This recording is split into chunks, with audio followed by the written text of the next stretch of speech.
광야 같은 인생 이런 표현을 많이 씁니다. 근데 성경에 보면 광야 같은 인생이 아니라 정말 광야에서 살았던 사람들이 있습니다. 그것도 무려 40년 동안 광야에서 살았습니다. 우리가 잘 아는 대로 이스라엘 사람들이죠. 이런 생각 해보셨어요?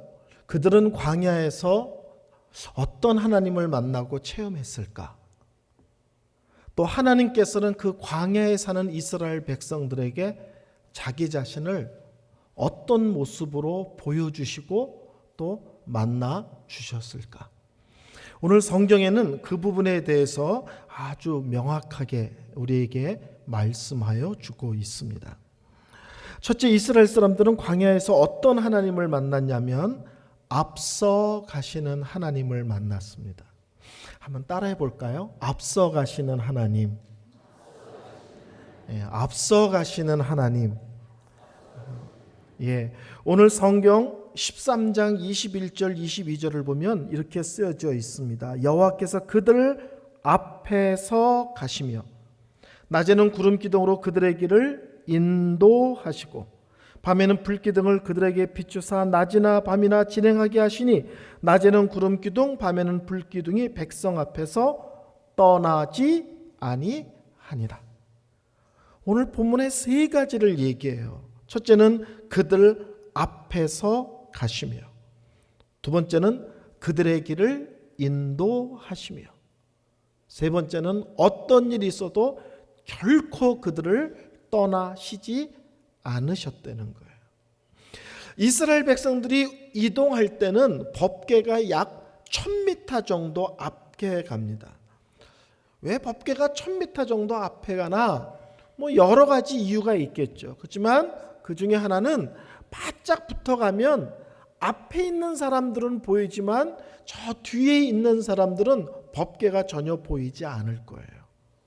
그러니까 1km 정도 앞에 가면 맨 앞에 있는 사람이나 저 뒤에 오는 이스라엘 사람이나 모두가 법궤가 어떻게 움직이는지 어느 방향으로 가는지를 다 볼 수 있습니다. 그때 이스라엘 사람들은 법궤가 우리 앞에 저렇게 가는구나 이렇게 고백하지 않고 하나님께서 친히 앞에서 우리를 인도하고 계신다 이렇게 고백을 했습니다. 성도 여러분, 우리 하나님은 어떤 분이십니까? 우리 하나님은 우리가 생각하는 것, 우리가 계획하고 기도한 것, 그리고 우리가 꿈꾸는 것보다 훨씬 앞서서 미리 준비하시고 예비해 주시는 하나님이십니다. 그리고 더 나아가서 우리가 생각하고 꿈꾸고 기도했던 것보다 더 좋고 더 아름답고 더 복된 것을 허락하여 주시는 하나님이십니다. 저는 미국에서 만 10년 목회를 했습니다. 맨 처음엔 저도 일반 다른 사람들처럼 이제 중고차를 타고 다녔어요. 그런데 더 이상 그 차를 탈 수 없어서 새 차를 사야 되는 시점이 되었습니다. 저희 부부가 하나님 앞에 새 차 구입을 놓고 오랫동안 기도를 했어요. 그리고 정한 것은 토요타 캠리라는 일제차였습니다. 근데 저희 집사람의 관심과 제 관심이 좀 달라요. 토요타 캠리로는 마음을 모았는데 저희 집사람은 차에 대한 관심이 차 색깔이에요. 근데 제 관심은 뭐냐면 그 의자 시트 색깔이에요. 미국은 아주 고급 차가 아니면 의자가 다 천으로 나옵니다. 그러니까 내가 별도로 옵션으로 주문을 해야 돼요. 가죽을. 근데 저는 제가 원하는 색깔이 있었어요. 차를 사러 가는 날 신방이 늦게 끝나서 아주 늦은 시간에 차를 사러 갔습니다. 근데 그 자동차 대리점에서 뭐라고 말하냐면 캠리가 딱 한 대밖에 안 남았다는 거예요. 그러니까 급하면 그냥 아무것도 따지지 말고 그냥 있는 차 그대로 가져가면 되고 당신들이 원하는 요구사항을 다 채워서 차를 주문하려면 아무리 빨라도 한 달은 기다려야 된다는 거예요. 근데 저희들은 선택의 여지 없이 차를 금방 사야 됐어요. 저희 둘 마음에 오랫동안 기도했는데 선택의 여지 없이 그냥 그 차 사려는 거예요. 좀 섭섭함이 있었습니다. 그러고는 차를 보러 갑시다. 그러고 갔더니요, 놀랍게도 우리 집 사람이 그렇게 타고 싶었던 바로 그 색깔의 캠리가 탁 서 있는 거예요. 제 마음에 하나님, 저는요. 그래서 제가 그 자동차를 파는 분에게 가죽으로 하기를 원하는데 내가 원하는 색깔이 따로 있다 그랬더니 그분이 그러는 거예요. 색깔은 말하는 게 아니래요. 자동차 가죽은 그 차 안에 인테리어 색깔에 따라서 가죽이 정해져 있대요. 그러니까 가죽으로 할 거냐 말 거니만 정하는 거지 색깔은 선택하는 게 아니라는 거예요. 그래서 제가 입도 못 열고 그냥 가죽으로 해주세요 그랬어요. 그리고 3일 뒤에 차를 찾아가서 문을 탁 열었더니요, 제가 그토록 원했던 그 색깔의 가죽이 씌워져 있는 거예요. 우리 하나님은 우리의 아버지십니다. 아멘. 우리 아버지는 우리를 사랑하십니다. 그렇다면 우리 아버지는 내가 싫은 거, 내가 원치 않는 것을 억지로 강요하고 억지로 등 떠미는 분이 아니라는 거예요. 미리 우리가 무엇을 좋아하고 기뻐하는지를 아시고 하나님께서 미리 우리가 미처 생각하지 않는 것을 준비하시고 예비해 놓으셨습니다. 이제 나중에 가격을 딜을 하는데 미국은 신용 등급에 따라 이자가 천차만별입니다. 그래서 신용 등급이 높으면 자동차를 살 때 이자 없이 할부로 살 수 있어요. 무이자로. 근데 신용 등급이 나쁘면 다른 사람보다 차를 훨씬 비싸게 사야 됩니다. 문제는 저는 미국 생활이 너무 짧아서 신용이 좋으냐 나쁘냐가 아니라 신용 자체가 없어요. 그러니까 저는 차를 살려면 다른 사람보다 어마어마하게 비싸게 무조건 살 수밖에 없습니다. 설명을 다 듣고 이제 맨 끝에 가격을 계산해서 사인하려고 그러는데 갑자기 2층에서 그 자동차 대리점에서 최고 높은 사람이 2층에서 내려오면서 이러는 거예요. 여기 혹시 이은성 목사님 오셨습니까? 이러는 거예요. 근데 그분을 탁 봤는데 한 번도 만난 적이 없어요. 제가 너무 신기해서 아니 제가 이은성 목사인지 어떻게 2층에서 목소리만 들고 아십니까? 그랬더니요, 그분이 하는 얘기가 저 목사님 설교 정말 많이 들었습니다. 또 이러는 거예요. 미국은 대중교통이 발달되지 않아서 일반적으로 가족 식구만큼 차가 있습니다. 식구가 5인데 애들이 크다 그러면 5대 내지 적어도 3대는 있어요. 대중교통이 거의 없습니다. 그리고 거리가 다 멉니다. 여러분 냉면 먹으러 어디까지 가보셨어요? 우리 교회 할머니 성도님이 냉면 먹고 싶어서 LA까지 왕복 갔다 오셨어요. 왕복 12시간 냉면 드시러. 제가 맨 처음 갔더니 떡볶이 사준다고 청년들이 데려가는데 가는데 1시간 반을 가더라고요. 요새 대구 1시간이면 가잖아요. 그러니까 한국하고 미국은 거리 개념이 좀 다릅니다. 제가 옛날에 텍사스에 갔더니 그 교회 청년들이 스키 탄다고 버스를 타는데 다 이불하고 비계를 갖고 버스를 타요. 그래서 얘네는 스키 타는데 이불하고 버스를 왜 갖고 타냐 그랬더니 스키장에 25시간 떨어져 있대요. 그러니까 땅덩이가 넓어요. 그러니까 성도들이 어디를 가든지 1시간, 2시간 가는 건 일도 아니에요. 그러니까는 설교 CD를 많이 듣고 다녀요. 그래서 전도하기가 쉽지 않습니다. 걸어 다니는 사람이 없으니까. 그래서 한국 가게에다가 설교 CD를 이렇게 쌓아놓으면 관심 있는 사람들이 들어보고 교회를 나오는 거예요. 그분이 그 설교를 많이 들었다는 거예요. 그러면서 뭐라고 말하냐면 담당 직원에게 우리가 해줄 수 있는 최고 저가의 이자를 적용해서 목사님 사인을 받으세요 그러는 거예요. 근데 그 다음 말이 놀라워요. 근데 목사님, 오늘 제가 저녁에 남는 순서가 아니고 내 밑에 있는 직원이 남는 순서였는데 갑자기 일이 생겨서 제가 오늘 남았습니다. 근데 왜 내가 남았나 봤더니 목사님 도와주라고 순서를 하나님이 강권적으로 바꾸신 것 같네요 이러는 거예요.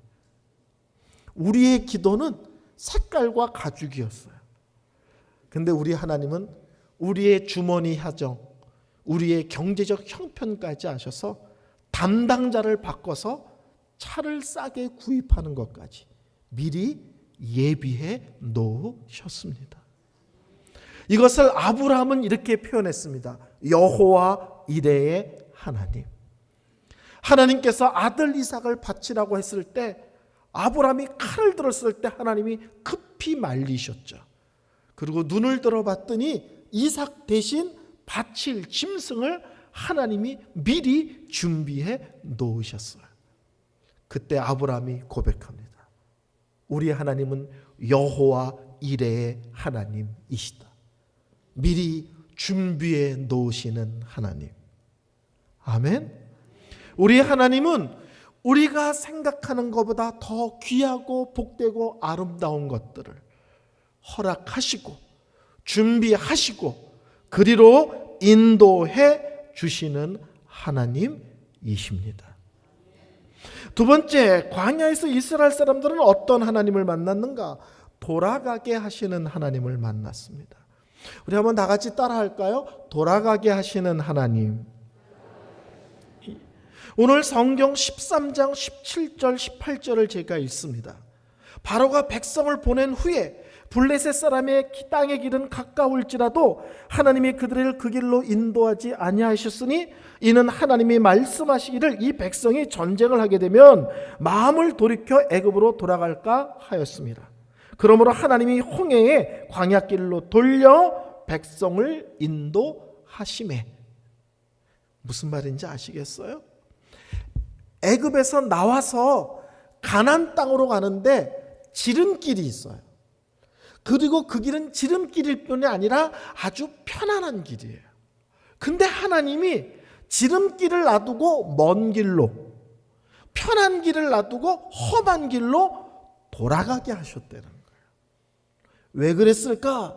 오늘 성경을 보면 그 편하고 지름길로 가려면 블레셋 나라와 전쟁을 하고 가야 되는데 이스라엘 사람들의 아직 믿음의 수준이 그것을 감당할 정도가 아니었다는 거예요. 10가지 재앙을 보고 10가지 그 하나님께서 애굽을 향한 놀라운 재앙을 통해 그들을 인도해내신 것을 체험했지만 아직 이스라엘 사람들의 믿음의 수준이 자, 블레셋을 치고 지름길로 나아가라 라고 말하면 아멘, 믿습니다. 하나님이 승리 줄 것을 확신합니다. 그리고 나가는 게 아니라 몽땅 백성들이 우리 애굽으로 돌아가자. 그리고 난리를 칠 것을 하나님이 아셨다는 거예요. 성도 여러분, 설경구라는 영화 배우 아십니까? 곧 영화, 새로운 영화 하나 개봉되죠. 잘 모르세요? 개봉도 안 했는데 뭐 23개국에서 이미 그 영화를 사갔다. 그래서 뭐 잘 모르세요? 그분 부인이 이쁘죠. 그렇죠. 송유나, 김제동이 짝사랑했던 그녀. 그 설경구라는 배우가 찍은 오래된 아주 좋은 영화 중에 박하사탕이라는 영화가 있습니다. 그 영화는 어떻게 시작하냐면 설경구라는 영화 배우가 기찻길 한가운데 서 있어요. 근데 맞은편에서 기차가 달려옵니다. 근데 설경구라는 이 배우가 손을 이렇게 벌리고 크게 소리를 질러요. 나 다시 돌아갈래. 박하사탕. 이러면서 영화가 시작되는 거예요. 오늘 본문 얘기가 그 얘기인 거예요. 하나님께서 이스라엘 백성들에게 지름길이 있다, 편안한 길이 있다. 근데 블레셋과 전쟁을 해야 된다. 나를 믿고 그리로 나아가라. 하나님이 명령하시면 이스라엘 백성들이 다 하나님을 향하여 손을 벌려 외친다는 거야. 우리 다시 애굽으로 돌아갈래. 박하사탄. 무슨 말인지 아시죠? 왜 지름길이 있는데 먼 길로, 편안한 길이 있는데 험한 길로 돌아가게 하실까? 우리 하나님은 우리 각자의 믿음을 아시고요, 요새 영적 상태를 아시고요, 지금 내가 처한 상황이 어떤 것인지를 아셔요.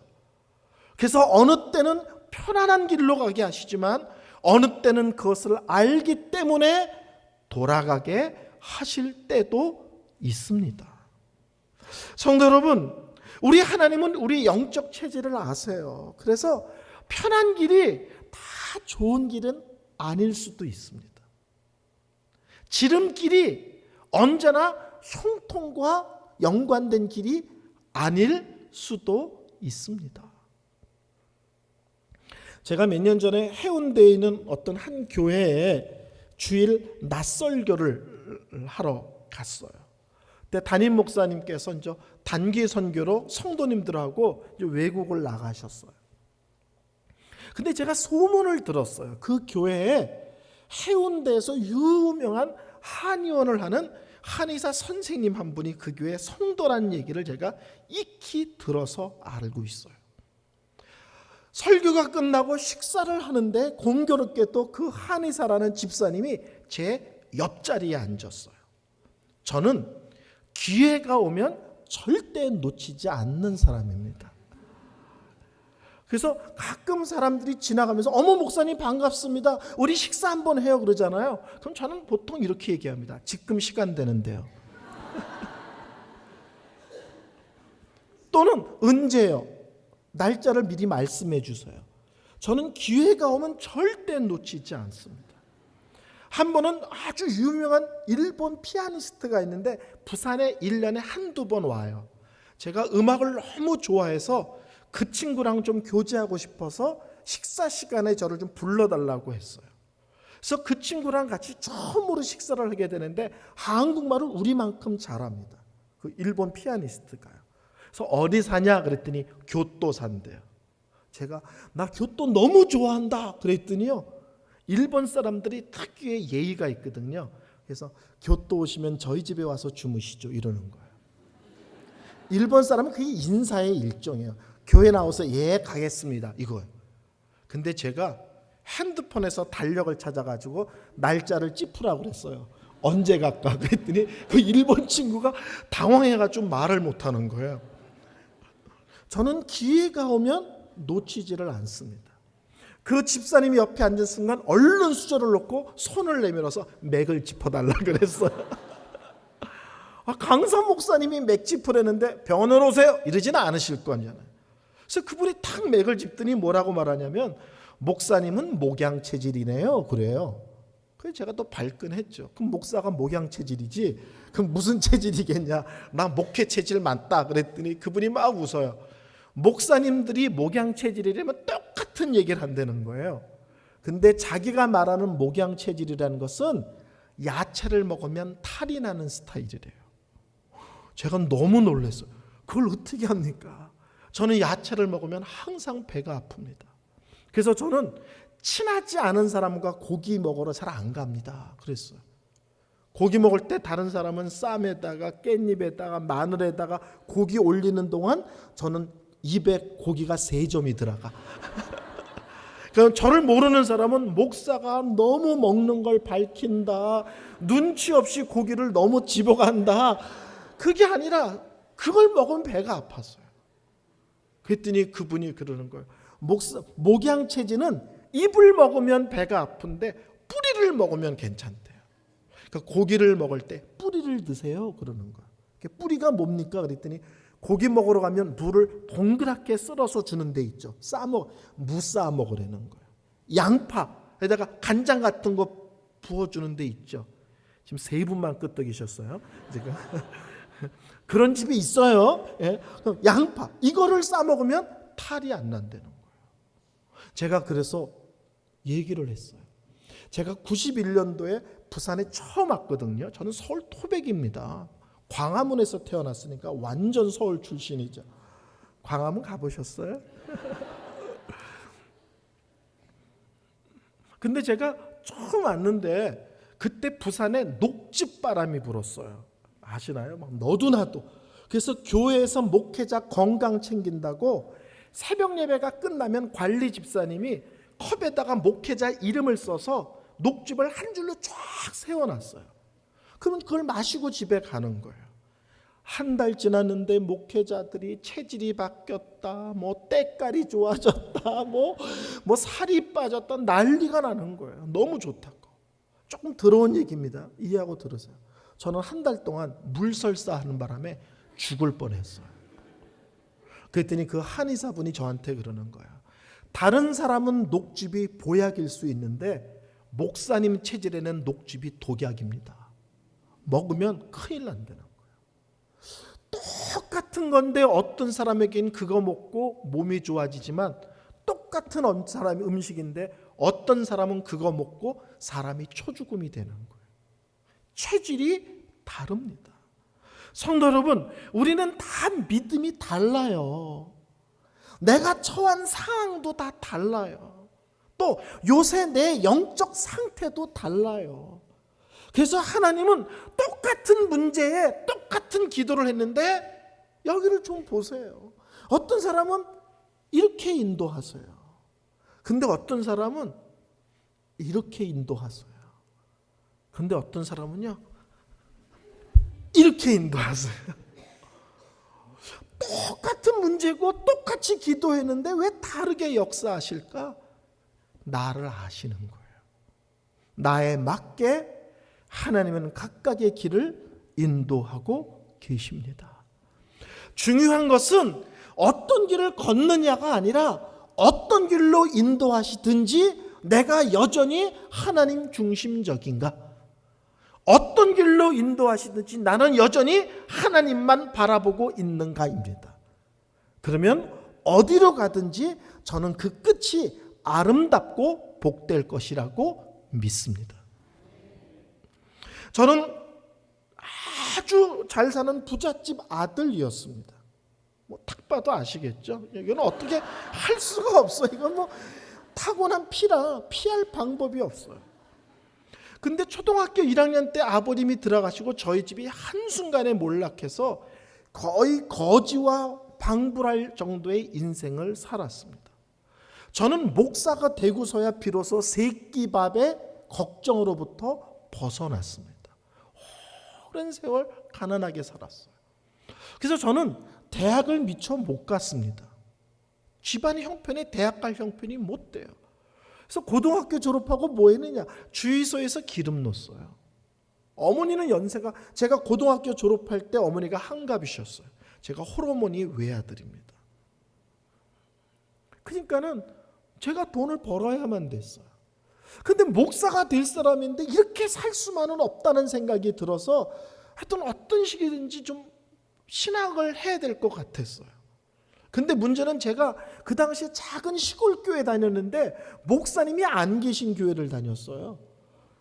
그래서 저는 목사가 어떻게 되는지 교단인지 이런 걸 하나도 몰랐습니다. 우리 동네는 교회가 딱 하나밖에 없고요.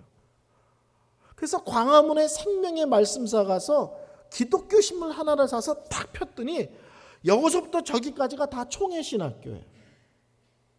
그게 뭔지도 모르겠는 거예요. 그래서 그 중에 하나 짚어서 갔어요.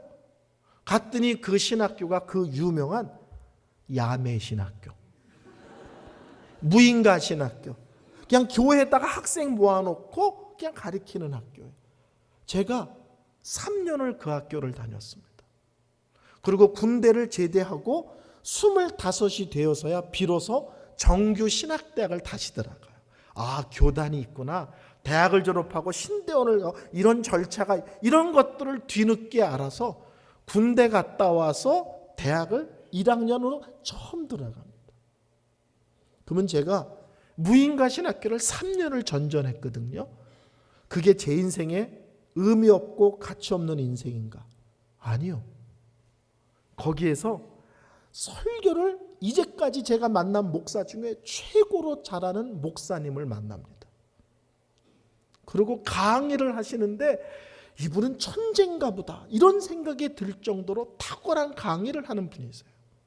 그리고 얼마나 멋쟁인지 그냥 싸구려 옷을 입어도 명품같이 느껴지는 분이세요. 그분이 제 영적 아버지가 되어주세요. 20살 때. 제가 한국 나이로 57살이거든요. 그분이 지금까지도 37년 동안 저의 아버지 역할을 해주세요. 미국 오레곤에 계신데요. 제가 미국 가면 꼭 목사님을 뵈러 갑니다. 요새는 이제 연세가 많아서 공항에 나오지 않지만 몇 년 전까지만 해도 제가 가면 공항에 서 계시다가 나오면 손을 벌리고 우리 아들 왔구나. 그러고 알아주세요. 사모님은 제가 가면 꼭 우리 큰아들 왔구나. 그분에게도 아들이 있습니다.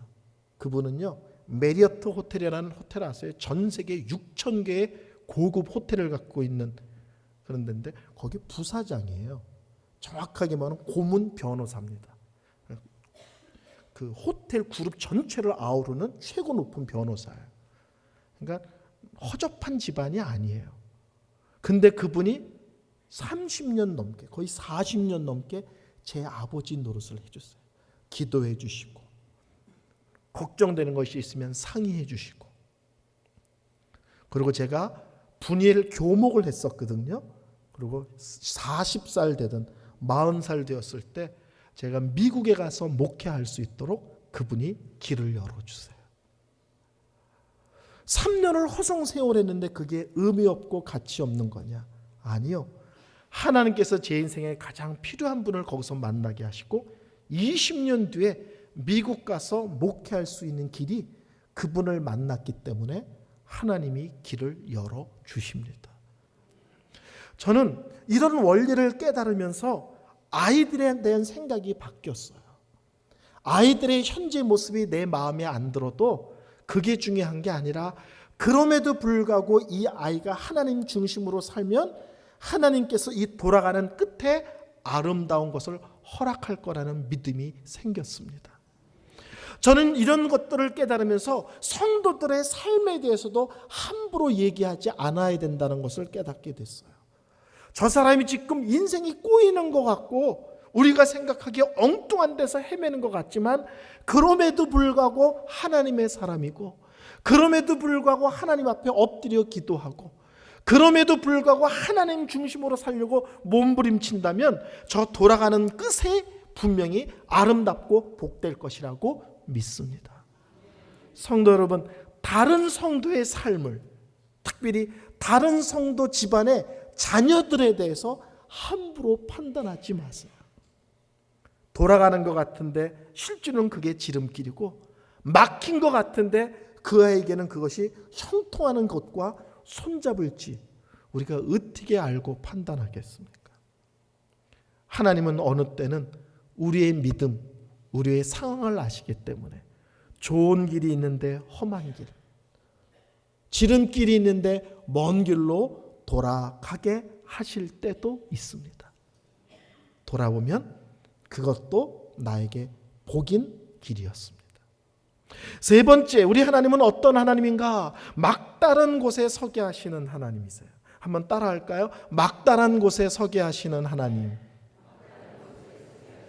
14장 1절부터 4절 읽습니다. 여호와께서 모세에게 말씀하여 이르시되 이스라엘 자손에게 명령하여 돌이켜 바다와 믹돌 사이에 비하히롯 앞 곧 바알스본 맞은편 바닷가에 장막을 치게 하라. 바로가 이스라엘 자손에 대하여 말하기를 그들이 그 땅에서 멀리 떠나 광야에 갇힌 바 되었다 하리라.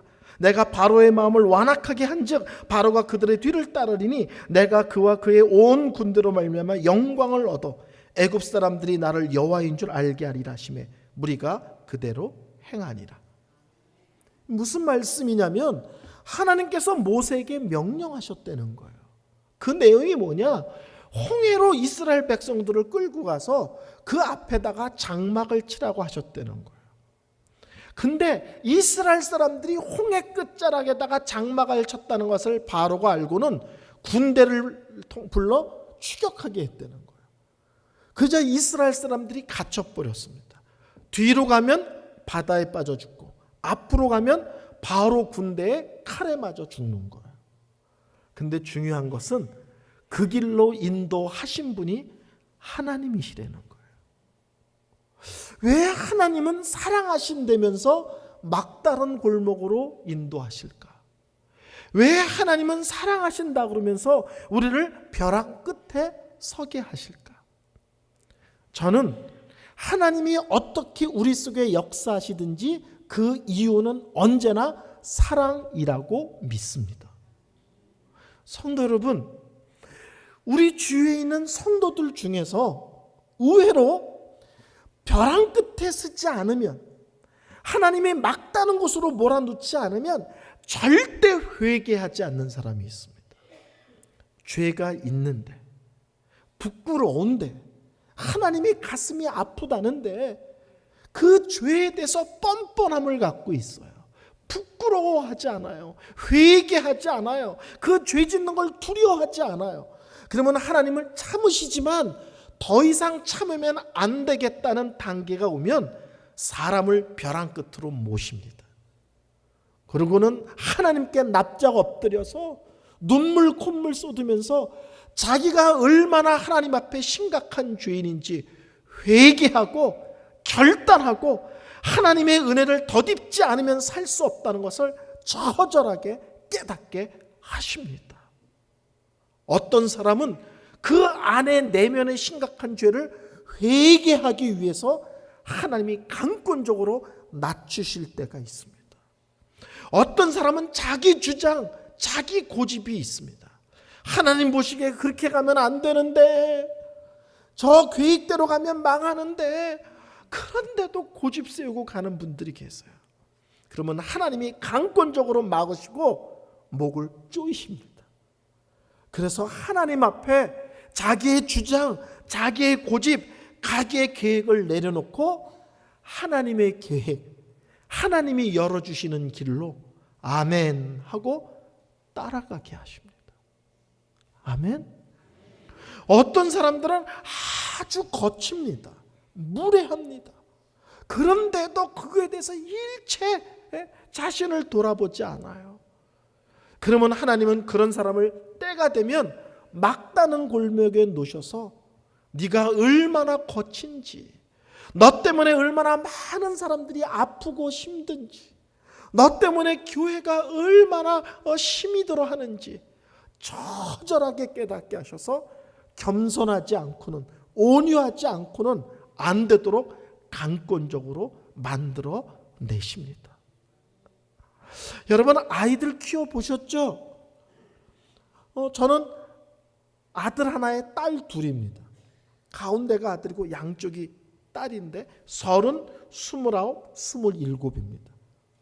아들이 1월 달에 결혼했어요. 올 8월에 막내가 결혼합니다. 올 큰애 특별한 일이 없으면 12월이나 내년 1월에 결혼시키려고 그래요. 올 제 계획이 셋을 올해 결혼 끝내버리는 거예요. 근데 애를 키워보면요, 또 제가 학교에서, 분이엘 학교에서 교목을 했거든요. 애들을 학교에서 보면요, 말로 해서 되는 애가 있고요, 뒤지게 맞아야만 되는 애가 있어요. 이건 집에서도 그렇고 학교에서도 그래요. 어떤 애들은 앞으로 나와!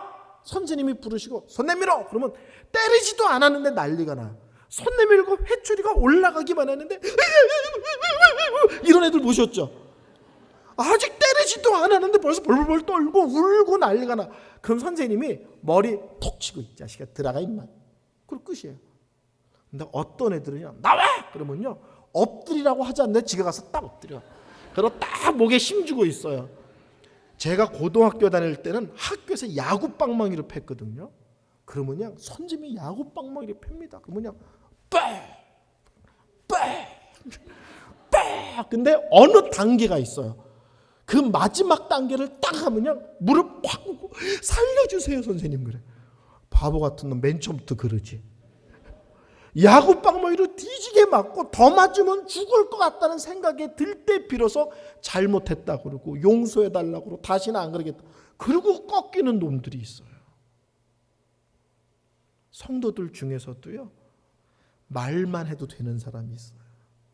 하나님이 얼굴만 찡그리튼 한만 해도 두려워하고 자신을 돌아보고 그런 분이 계세요. 근데 어떤 분은 꼭 혼나야만 정신 차리는 분들 계세요. 그렇죠? 근데 하나님이 어떤 식으로 하든지 그것은 우리를 사랑하기 때문이고 우리를 살리기 위해서입니다. 저는 고집이 아주 셌다고 그래요. 저희 어머니 말로는. 어렸을 때부터. 그래서 어렸을 때 제가 감기가 오고 열이 오르면 어머니가 수저에다가 약을 이렇게 해가지고 주면 제가 어렸을 때도 혀로 다 내밀어서 토해내 버린대요. 그러면 어머니께서 어떻게 했냐면요, 저를 뉘세요. 그리고 올라타세요. 연상을 하세요. 애를 뉘고 올라타세요. 그리고 제 위로 엎드려서 팔로 목을 조이세요. 이렇게 딱. 그리고 요 손으로 여기를 누르세요. 그리고 수저에다 약을 계속 떠넣으면 안 되죠. 뱉습니다. 수저를 여기까지 집어넣고 먼 산을 보고 계세요. 그러면 애가 죽겠다고 울다가 어느 순간 껄끄덕합니다. 그러면 수저를 빼서 또 물을 붓고 또 한 번 수저에 묻은 약을 다 모아서 여기까지 수저를 꽂고 애가 울든 말든 먼 산 쳐다보고 계세요. 꼴까닥 소리 날 때까지. 누가 봐도 애 잡는 거예요. 누가 봐도 자식 죽이는 거예요. 근데 그것이 아픈 저를 살리기 위한 저희 어머니의 비상 조치입니다. 왜 하나님은 우리를 사랑하신다면서 어떤 사람은 어떤 경우에는 우리를 벼랑 끝으로 모시고 막다른 골목으로 밀어붙이시나, 어떤 사람은 거기 가야만 하나님의 하나님 되심을 깊이 깨닫고 거기 가야만 영적으로 새로워지고 거기 가야만 영적으로 깊어지는 사람들이 있기 때문에 그렇습니다. 오늘 성경은 이렇게 얘기합니다. 이제 홍해 사건이 벌어질 텐데 그 홍해 사건을 통해서 하나님은 바로와 바로의 군대와 그들의 백성들에게 하나님이 10가지 재앙 정도의 하나님이 아니라 얼마나 크고 놀라운지를 다시 한번 선명하게 홍해 사건을 통해서 각인시키기를 원하셨다는 거예요. 오늘 본문엔 드러나 있지 않지만 그러나 또 하나의 하나님의 계획은 그런 사건으로 홍해를 건너므로 하나님 마음에 이스라엘 백성들이 더 이상 애굽에 대한 미련을 정리하는 기회가 되기를 또한 원하셨습니다. 성도님들 요새 어떤 길을 걷고 계세요? 요새는 하나님이 인도하시고 그냥 따라만 가는 신나 하는 인생이실 수도 있죠. 요새는 좀 돌고 있어 하시는 분들도 계실 거예요. 요새 나는 벼랑 끝에 서 있어. 그런 분도 계실 거예요. 어떤 모습으로 인도하시든지 그것은 사랑 때문입니다. 그리고 어떤 길로 가든지 우리는 똑같은 원리를 요구받고 있습니다. 어떤 길을 가든지 여전히 하나님 중심적이냐, 그럼에도 불구하고 하나님만 바라보고 사느냐, 그런데도 불구하고 여전히 기도의 줄을 놓지 않느냐. 힘들고 어려울 수 있지만 그 끝은 언제나 아름다울 것이라고 믿습니다. 옛날에 주병진이라는 유명한 개그맨이 있었어요. 그 개그맨이 주병진 쇼라는 것을 했습니다. 토크쇼예요. 그 쇼는 항상 이렇게 시작합니다. 주병진이 나와서 웃긴 얘기를 해요. 그리고 방청객이 와 웃어요. 그러면 이 주병진이라는 개그맨이 이렇게 말합니다. 여러분의 마음을 모아 저 자리로 들어갑니다. 이러면서 쇼가 언제나 시작돼요. 우리가 어떤 길을 갔든지 하나님은 우리의 기도, 우리의 믿음, 우리의 눈물, 우리의 간절함을 모아서 우리가 생각한 것보다 계획한 것보다 더 복된 저쪽으로 인도하여 주실 줄로 믿습니다. 기도하겠습니다.